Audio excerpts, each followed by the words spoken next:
Chapter 6. The Restless Lament. Astarion wrestled against the uncertainty, his arms steadfast around Tavriel's waist. Each step they took was a chorus of torment in his ears, her stifled cries, his own strained breathing. The cruel trick of fate that took his sight, but made him agonizingly more aware of Tav's suffering.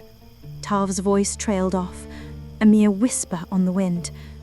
I'm not sure how much longer I can...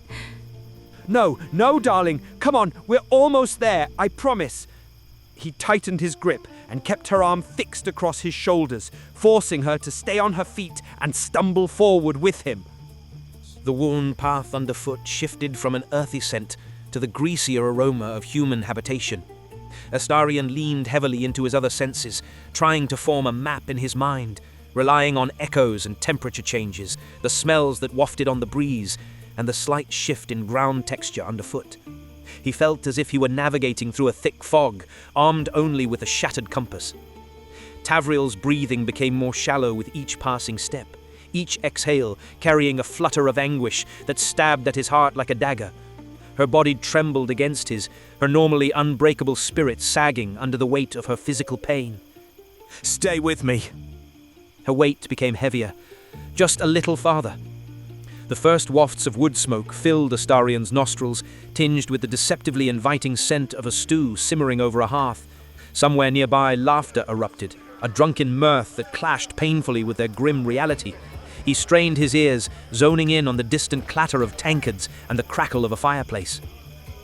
The ground beneath his boots now had the cool, unmistakable texture of worn stone, a pathway to civilization, a lifeline to the help Tavriel so desperately needed.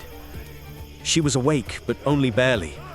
Somehow, she managed to steer them both into a walled courtyard with a subtle turn of her body. Her steps guided him as they stumbled forward, but Astarion's foot caught on a stone step, and they both fell to the ground. Tavriel slumped to her knees, and Astarion found himself with his hands on the wood of a door. Without another thought, he pounded his fists on it. There was a sudden clash and clatter from within, shuffling and stomping across floorboards. The door burst open, and Astarion fell onto his hands and knees, head bowed and panting. Gods above! Maevra, for the love of all gods, fetch the healer, now! Behind the innkeep, a woman reeled on him. Don't just stand there, man. Help them! Maevra hurriedly disappeared out of a side door. Astarion felt paralyzed for a moment, the weight of his blindness crashing down on him. But then Tav's fingers weakly clutched his own. Her touch rekindled his resolve, mustering enough energy to speak. "Help her! She's hurt! An arrow to the side!" His voice, usually dripping with irony or charm, was now devoid of everything but raw urgency. The innkeeper's eyes widened at the sight of Tavriel, her face ashen and her tunic stained with blood. Astarion twitched his ears as he heard hurried footsteps inside, voices hushed, and the innkeeper blustering. He felt the imposing presence of the innkeeper bend down to Tavriel and lift her away from the door. Astarion grabbed the doorframe and pulled himself up to stand. His hands searched around him weakly as he followed the wall and stepped inside the inn.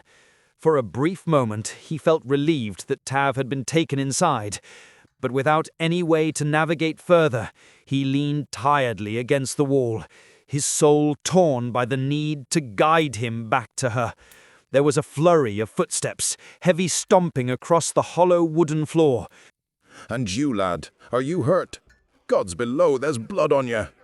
It was the innkeeper, flustered and out of breath. Blood. Yes, there must have been quite a bit of blood, but not his. Astarion turned his face toward the man's voice, at a loss for how to answer. When the innkeeper realized Astarion wasn't making eye contact, his tone softened.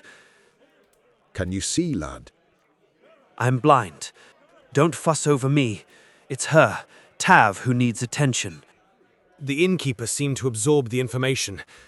Maevra's fetching the healer. He'll be here shortly. Come, let's get you near the hearth at least. It's a harsh night. Astarion felt a meaty hand grip his arm and gently steer him forward. He noted the smells becoming stronger, the scent of burning wood, mingling with ale and the earthy aroma of the patrons. His feet scuffed along worn floorboards until he sensed warmth radiating nearby.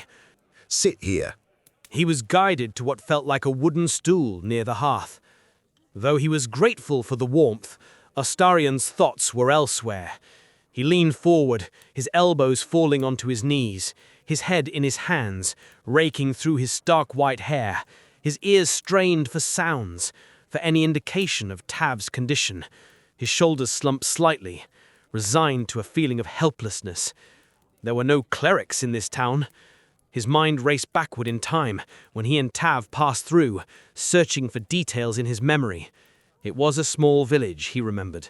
Small folk that lived in places like this didn't have healing magic. They barely had shrines. Though he did recall the shrine in this town, one that was emblazoned with the sun, spiked around its corona. Astarion's lips curled into disgust. Lathander, curse his name. The door opened, somewhere behind him, sending in a sweeping gust of frigid air. It tingled his senses. Raylan's here. Astarion felt his stomach tighten at the mention of the healer. Steps approached quickly, and then seemed to slow as they took in the scene. What in the gods' names happened here? The voice was older, seasoned with the grit of years and experience. An ambush. Bandits and arrows. Bandits this close to the village. That's concerning. Where is the wounded woman? In the back room, laying on a cot. Hurried footsteps retreated into another room. Astarion imagined the old healer pulling up a stool to sit beside Tabriel. He hated that he couldn't see her, couldn't gauge her condition. Astarion's ears strained to pick up the delicate sounds of a healer's work, fingers rifling through pouches, soft murmurs, the rustle of fabrics and the clinking of vials, likely Raylan's supplies.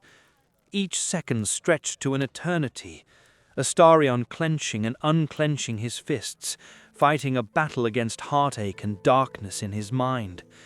The footsteps came back, and a presence appeared somewhere next to him. Astarion tilted his head towards it, his voice thick. Her injury. How is she? It's a clean wound. The arrow missed vital organs, but she's lost much blood. I've done my best to clean the wound and dress it. She's resting. As for you... Do not concern yourself with me, healer. The healer, Raylin, let out a huff, somewhat taken aback, though he relented. Very well. Raylan began to step away, to leave the sullen silver elf to his thoughts. Astarion reached out, fumbling with empty air before catching the man's wrist. Wait, Can you take me to her? He felt like a sailor lost at sea, the constellations that guided him obscured by a shroud of clouds. Tavriel, his north star, was dimmed, flickering in the darkness that enveloped them both. The healer paused, his wrist held within Astarion's grasp. For a moment, the room was thick with silence, filled only by the crackling of the hearth and the distant murmur of conversation. Then, with a soft sigh, Raylan pulled his arm free, his voice tinged with understanding. Of course. With the healer leading him, Astarion made his way through the maze of wooden tables and stony floor. The scent of herbs and antiseptics grew stronger as they approached the back room, temporarily blotting out the lingering aromas of ale and smoke. As they reached the threshold, Astarion felt his breath catch. The room was quiet, save for the soft, rhythmic breathing he knew belonged to Tavriel. It was a song he'd committed to memory, and its current, strained variation pulled at him in ways he couldn't explain. Raylin guided him to a stool beside the cot where Tavriel lay. He lowered himself onto it, his hands immediately reaching for her. His fingertips lightly grazed her arm, and a feeling of relief washed over him. She was warm, alive. He traced the outline of her bandages, a tactile testament to her ordeal. Resting comfortably. She'll be asleep for a while yet. Astarion nodded, pulling his hand back, letting it rest in his lap. His hearing sharpened, catching the subtlest of sounds, the distant hooting of an owl, the quiet shuffle of Mavra's feet as she busied herself elsewhere in the inn, and most importantly, Tavriel's continued breathing. Is there anything you need? Raylin's voice broke the stillness, but Astarion barely registered the words. I have all I need right here. For a man cast adrift in darkness, the presence of his North Star, however dimmed, was enough to stave off the void, if only for a little while longer. The next few days had passed in a delicate balance of recuperation and adjustment. Mavra, the innkeeper's wife, had proven to be a woman of both compassion and action. When Tavriel struggled with her spoon, Mavra had patiently fed her the house-special lentil stew, assuring her that the arrow wound would heal soon enough. Astarion navigated the newfound darkness that cloaked his world, spending most of his time, since losing his sight, adjusting to his new reality. When Mavra offered him a wooden staff to help him move about, he recoiled with disgust. Oh, no, absolutely not. I will not use... He cut himself off, sneering at the very idea of the staff. However, Mavra's gentle insistence eventually wore him down. With a sigh heavy enough to weigh down even his former, more haughty self, he reluctantly took the staff from her hands. Tavriel exchanged a knowing look with Mavra. As the days passed, Tav found herself regaining her strength, and Astarion, guided by his other senses, learned to tap the staff before him as he walked. It was a hesitant dance, filled with moments of stumbling and muttered curses, but each day brought a minuscule improvement. It wasn't an acceptance of his new limitations.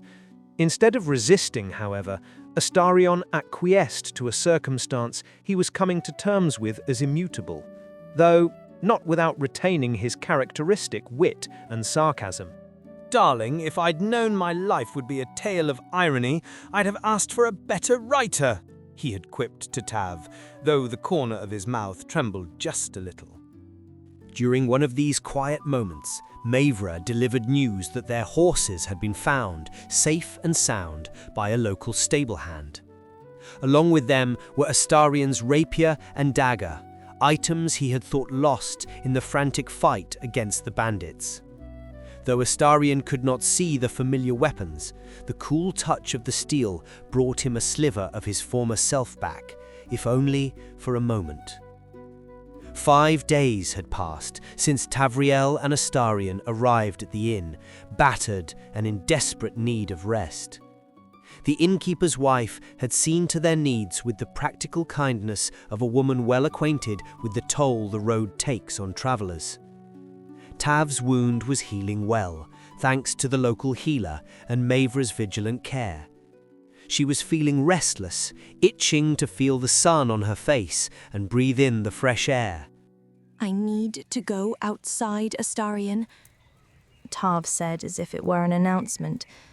She'd managed to get herself out of bed that morning, dressing herself in her chemise and bodice. Her mending spell was useful in repairing the small holes in her clothing, left behind from the arrow that had lodged into her. It had been a close call, though Tav had been keen to remind Astarion that if it hadn't been for his dispatching the bandits in the worst way a ravenous vampire could, they would likely be dead. Yet somehow her praise seemed to fall short of its intent. Astarion was utterly consumed by his new world, a darkness that Tavriel could only imagine. There was a deep-rooted sorrow like a fog that nothing, not even her encouragement, could dispel. Are you sure, darling? Astarion remained seated by the window, basking in the sunlight that no longer burned him. Tavriel felt a glimmer of gratitude for this small blessing, but she knew that Astarion was likely cursing the sun god for such a cruel gift. If he could spit into the Morning Lord's face, he probably would. Please, she begged gently, touching his arm. His face turned to her, his crimson eyes searching hopelessly in the dark. "I think we should go on a walk." Very well. Astarion stood. Tevriel retrieved the staff Mavra had kindly given him, and Astarion felt his stomach lurch in contempt. He held it as if it were a serpent, ready to bite him. Must I? "Stop pouting. It's just a staff." Just a staff? Darling, this thing is an affront to everything I stand for. Astarion's hand gripped the wood. It felt to him like a quarterstaff, standing to about the height of his shoulder, a polished, twisted thing that felt like it had been hewn from some ancient tree. But for you, I suppose I can endure. Shall we then? Tav and Astarion stepped carefully out of their room, her arm linked tightly in his. His other hand clutched the staff, its tip tapping awkwardly on the floor. The charismatic, dashing rogue seemed unsure how to use it, and every tap rankled his nerves. As they descended the stairs, Tavriel couldn't help but notice the sideways glances and hushed whispers from the other patrons. Their unusual appearance and the circumstances of their arrival had no doubt become the talk of the inn. She shook off the uneasy feeling. Right now, all that mattered was the promise of the outdoors and giving Astarion a change of scenery, as limited as his experience might be.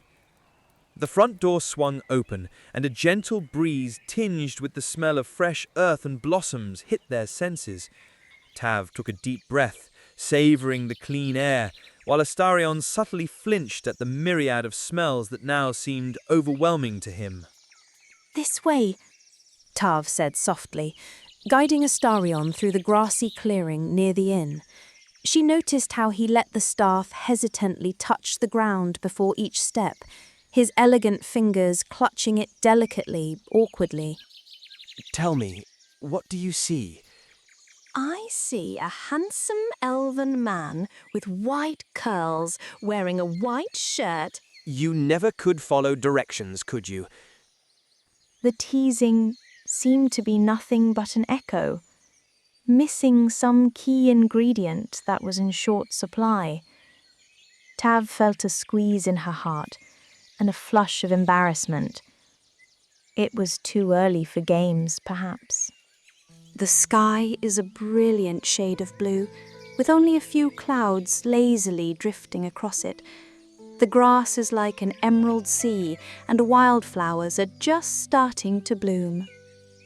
Flowers. I always thought they were garish. What I would give to see some now. "Maybe you will again." Astarion stopped their walking, planting the end of the staff in the ground. Perhaps it had been wrong of her to say that. She always had hope for things, in a world where he had none. Don't. Please don't do that. I can't bear it, giving me any kind of hope for this. This can't be the end of it. We can't win against the capriciousness of the gods, if that is what this is. It was my hubris to believe I could get my wish and come out the other side unscathed. Foolishness and folly. Because of course this would be my fate. A daywalker living in endless darkness. It's almost poetic. Careful, Astarion. Wallowing in self-pity is not a good look on you. Neither is blindness, darling. But alas, here we are. I shouldn't have said that. I'm sorry. And I should have never touched that accursed gem. Apologies are the currency we trade in now, it seems. We're both doing our best, under difficult circumstances. Her words were punctuated by the wind rustling through the nearby trees, carrying the mingled scents of earth and rain-soaked leaves. Astarion raised an eyebrow, as if daring her to elaborate, but said nothing. His silence was an open wound that neither could suture. Tav felt a pang of guilt and love, two sides of the same coin that was their tangled existence. Taking his hand in hers, she placed it lightly on the trunk of an ancient oak. Feel this. The bark, the rough grooves. This tree has weathered countless seasons, surviving storms and droughts. It still stands, despite it all. An old tree in the grand theatre of life. Do you think it's as tired as I am? Tavriel let out a frustrated sigh, letting go of his hand. You're impossible sometimes, Astarion, even as a blind elf vampire, which sounds just as ridiculous as you are. Another moment of silence passed. The corners of Astarion's mouth twitched, almost allowing himself a familiar smirk. He dropped his head, contemplative of her words, but still couldn't quite shake the deep desire for self-deprecation, though when he spoke again, it was softer and wistful. You know, I was never one for self-pity before, but this, he gestured vaguely around him, this is all just so new.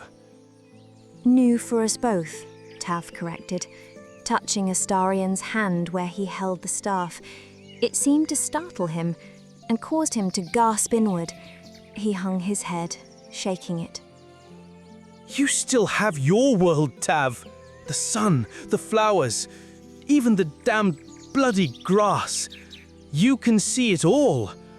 I'm like a ship adrift in a dark, endless sea. No stars to guide me, no land in sight. Gods, it makes me feel sick. The poetic melancholy of Astarion's words struck Tav, leaving her speechless. He was right. Their worlds had diverged in fundamental ways. She was healing, both in body and spirit, while he was left grappling with a darkness that could not be lifted by dawn's light. How could she bridge the gap between their experiences? They had been through too much, and neither of them were thinking with clear heads. Frayed nerves led to frustration, short tempers and shorter memories. Tav's thoughts barely drifted back to the enigmatic little gem in her satchel, now a dulled piece of amber wrapped in cloth. She hesitated, grappling with whether to share this flicker of hope with him or keep it locked away, like a well-intentioned secret. She shook her head, as if to dispel the clouds in her mind. "Enough of that," she said softly, taking both his hands in hers. "You're not a ship adrift, Astarion. You have me. You're not alone in this. And I promise you, if there's a way to bring some of that world back to you, I'll find it." Tav looked into his face, memorizing every line, along his jaw, his nose, his lips, those lips she so loved to kiss. He looked undeniably lost, and his eyes, though they didn't see her, seemed to pierce right into her very soul. Sometimes it feels like you're the only star in my sky. I was afraid, you know, of losing you, my North Star. Tavriel's heart melted at his words, and she enveloped him in a desperate embrace, which he fervently returned. Her hands found his hair, her fingers sliding through his feathery white curls as he sank his head to her shoulder. "You are my North Star, Astarion," she told him with as much conviction as her tears would allow. "No affliction, no curse, no cosmic jest can change that." Tavriel peppered his head, his face with kisses, pressing her forehead to his. They stood like that for a few more stolen moments, surrounded by the song of birds and the soft, gentle rustle of the wind through the trees, embraced by the warm afternoon sun.